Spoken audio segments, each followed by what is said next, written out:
Twongeye kubasuhuza nanone bakunzi bacu. Hano hari umugore ugira uti umugabo wanjye w'umusinzi aranswera cyane nkumva ndapfuye. Uyu mudamu yagize ati njyewe umugabo wanjye buri gihe aza yasinze kandi ari nako anuka itabi n'inzoga byose akabimariramo. Nta na rimwe ansaba igituba neza cyangwa ngo abanze anguyaguye neza, ahubwo aba ansanze mu bitotsi akambyutsa nkumva ntabona, ankoza hirya hino akanyica akankunguta nkanyara nk'uko abishaka, akandongora amasaha abiri yose, nkageraho nkumva ngize n'isesemi. Abikora buri munsi. Iyo ngeze ku kazi ibitotsi biranyica kuko aba yanyicaje umwanya munini nkasinzira, akazi kakananira, abyuka numva nta n'intege mfite. Ubwo iyo ambyukije ndi mu bitotsi sinongera no gusinzira, namwe murabyumva. Ibi bintu rwose birambangamiye kandi amasaha ataha. Akunda inzoga iyo avuye mu kazi wagira ngo ni nk'itegeko,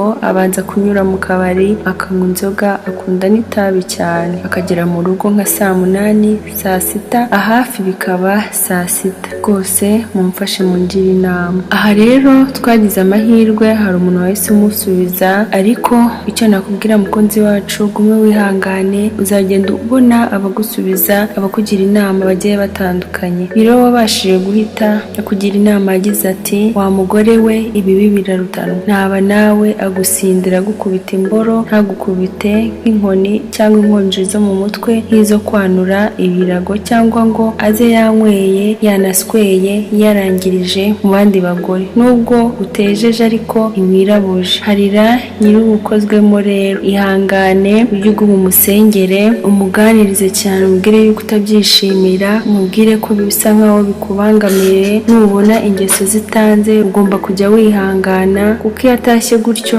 ahita aguswera, wasanga aba nta handi aba yanyuze. Byaba ari amahirwe nubwo atari neza 100%, ariko wabyihanganira ugasenga Imana. Murakoze cyane, mukomeze mukore subscribe, mudufasha gukomeza kugira inama uyu mudamu. Tubagezaho kandi ibintu byinshi byiza bigiye bitandukanye.